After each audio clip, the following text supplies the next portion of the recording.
So I'm kind of forced to make this video by default, because if I don't address it, the comments for the next week or so are just going to be people saying, Leafy and Pyro hacked at the same time. Good. The cancer of YouTube has been scrubbed clean. That was just one comment. There are a lot more. Some of you showing genuine concern, which I appreciate. I wouldn't read that out though, because that wouldn't be funny. So if you don't know already, a lot of YouTube channels became compromised over the past 24 hours. Their titles and descriptions were changed. Now when this first happened, I got about 5 messages at the same time from different people freaking out. It was much like a drama alert or scarce title. Something in all caps and not very descriptive, which further heightened my anxiety. I thought for the time being they were just joking, it was a really bad organised meme or something like that. But then I went onto my channel, refreshed the page, and I saw that pretty much all my titles were changed to the same thing, and the description. And I went down further into the videos, and I was like, oh, they only changed about 10 videos, it's fine. But when you kept refreshing the page, more videos were being changed. Now this is pretty much the first time my channel's been compromised, so it felt quite worrying, I'm not gonna lie.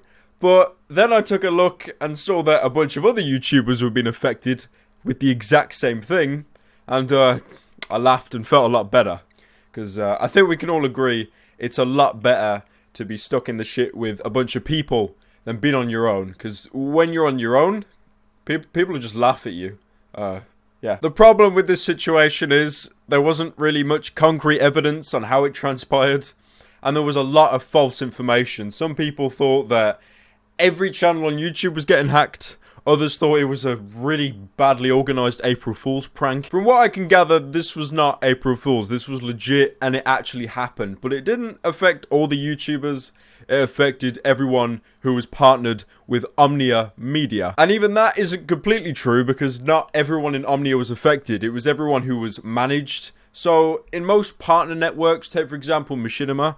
I hope to God you're not partnered with Machinima, but I'm using that as an example. Most partner networks have managed and affiliate. Affiliate is usually entry level. You get the entry level requirements, usually a pretty shitty cut. That's it pretty much. Managed is a lot better. You get a bunch of perks. You'd probably get a better cut, access to brand deals and sponsors, and as well, when your video is uploaded onto YouTube, it bypasses the auto detection features. Like if you have copyrighted music or fucking film or something, like a film clip, the bots that detect your video for stuff like that, they ignore you. You can still get manual claims, you know, so don't be using fucking Mario Kart or anything, because you'll probably get Miyamoto go out of his way to strike your ass. Now again, trying to work out how this happened is quite confusing. I've been trying to ask people at Omnia for some kind of statement. They're not allowed to disclose anything. I actually asked if any of them would be interested in speaking in this video to give a statement, and they're actually not allowed to at the moment, because, you know, there's still a lot of stuff going on in the background, picking up pieces, all that kind of stuff. The two main map pack game theories Omnia have got at the moment is they got access through an API, or an application programming interface. That's something external, not on YouTube. So for example, if you partner yourself with a network, usually they'll have a website or a dashboard where you can view your analytics on there. I don't know why you would, just stick to the normal YouTube analytics, but yeah, whatever. I've just single-handedly insulted like every company on YouTube. Fuck. Another theory that could be possible as well is the fact that only the managed channels were affected. Like I said, affiliates, they were fine. None of them were touched. It was only managed channels. And when you partner with a network, you know, you need to give them access to your channel, all that kind of stuff. They might have actually been able to get into that managed channel that manages all the managed channels. I'm using the word managed a lot, I understand that. But that might have been a possible way. Again, I'm not saying that it's fact. It's all quite skeptic, just speculations, honestly. Obviously, overall being hacked, not the nicest experience. There was minimal damage from what I can see. There might be more stuff going on in the background that I'm unaware of, but from all I can see at the moment, they changed the titles, they changed the description, and that's in the process of being reverted. They just did a bit of self-promotion, and things are going back to normal. Again, that's what I can see. There might be more background stuff going on that's more malicious, but Unfortunately, only time will tell for stuff like that. I was talking to some friends who also got hacked, and it's a shame to see that their analytics got impacted. One YouTuber, for example, Dolan Dark, he uploaded a really good video on Club Penguin. That blew up, his first viral video in fucking ages. And then when the titles got changed, he woke up about, basically after the hack happened. And by that point, the algorithms kicked in and his views started to plummet. There were even people getting unsubs. Because that's what happens. When a channel gets compromised, there's like a stigma. People don't want anything to do with that. I remember quite a while ago when Vine source Joel got hacked, if you've heard of him. He got hacked for quite a while, and there were just mass unsubs on his channel because it creates a stigma. People don't want to stay around for a channel that's been compromised. And the thing is, I wish I could make this video saying that it's YouTube's fault or it's Omnia's fault, but because it's such a vague situation, I don't even know who to blame. It's become so convoluted with all the details, and there's no definitive answer. And I think a lot of you can agree here. Being left in the dark about something is a million times worse than being given a conclusion. Even if it's the conclusion you don't want to hear. Sitting there in the dark, it just tensions build, anxiety builds, and you think the worst. And obviously, not having a conclusion to this, it pretty much gives that result. Fortunately for myself, my analytics were pretty stable. Obviously, they took a little bit of a drop after the videos were changed. Because, you know, every video called the same thing. It's just going to cause a massive drop in views. I think one of the worst things is, if the theories I said earlier about the managed channels and that being compromised, no matter how much security we have ourselves, like, you know, passwords, two-step verification, that fucking USB key, it does nothing. They can completely circumvent that and attack the channel that's linked to ours, the managed channel. In no way am I saying that your security is pointless, by the way. You should really step it up as much as you can.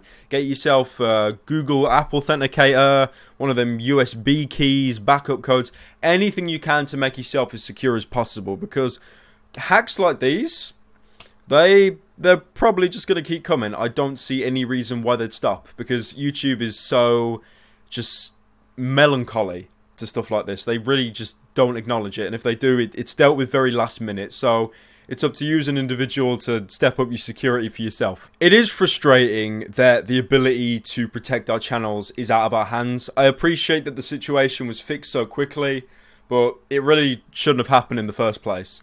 And as content creators, we really should have more protection against stuff like this. Like I've said, I've reiterated this many times, YouTube is not in a good place at the moment financially.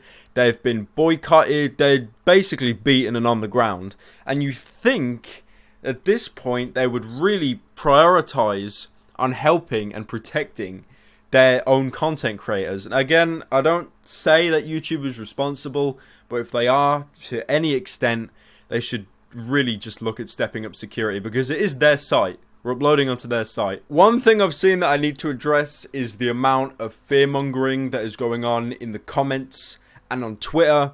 A lot of people saying, it's the end of YouTube, time to go to VidMe or Dailymotion. That is really not the case. It's just some people that have found a backdoor. They've affected quite a few channels. It's not the end of YouTube. I mean, I'm not going to lie here. YouTube is in some deep shit financially at the moment, but yeah, I don't think this is going to bring the downfall of YouTube. It's annoying for stuff like this to happen, for our safety to be compromised, but yeah, I think the downfall of YouTube, that's a bit of a leafy title. I wouldn't stretch it to that much. I'm sure there's a lot of people that are watching this hack taking place, thinking that, you know, we're fine, it's not going to happen to us, we're not in Omnia, but I think you need to understand at this point, anyone is vulnerable. Maybe not to this exploit, probably not that, but to something. So keeping your security up to date is paramount. Honestly, change your passwords every couple months, if not more frequently than that. You need to keep everything up to date. You need to buy all these accessories to keep yourself updated, like the app verification, like the USB key. When this stuff was first introduced, it was a nice accessory. It was like, oh, we don't need that. It's overkill. But now, the way YouTube has become, or the internet has become really as a whole, This stuff is standard. It's not something you'd think about applying. It is standard. You need that extra protection on your account, and even then, your safety is not 100% guaranteed. It's ridiculous. You know, they started introducing these USB keys, which you put into your computer, and it actually, like, reads your fingerprint when you activate it, so then it lets you into the computer. So the only way to get into someone's computer at that point would be to actually get access to the USB key, and boy, I would not be surprised if people start fucking 3D printing these USB keys just to get access into your computer. I was joking a bit there, by the way. It's kind of bad to say not to fearmonger and then fearmonger myself. No less than a minute later. I can also imagine quite a lot of people saying, stop complaining, don't be a little bitch boy. If YouTube's getting too heated for you, just fuck off and get a job. No, I can see where you're coming from. No, I can't. To those people, I'd like to say, imagine yourself running a home business or just any kind of business that you are the sole owner of, and you own a website. Now imagine that website becoming compromised, your main way of people reaching out to you and contacting you being taken away, being taken down, or changed. Someone got into your site and changed the fucking URL to my name Jeff. Imagine that. It wouldn't be a nice experience, would it? You'd probably feel quite panicked and quite anxious because that is your business. That is your livelihood. A lot of people on YouTube don't have a second job. They do this full time. I think I've addressed everything I need to. Things seem to be returning to normal for the time being. Hopefully it'll stay that way. And now I'm hoping you've been given some context as to what's going on, because like I said before, there is a lot of misinformation being spread around and quite a lot of fear mongering as well. Anyways, boys and girls, thank you all so much for watching. Appreciate it, and gosh bless.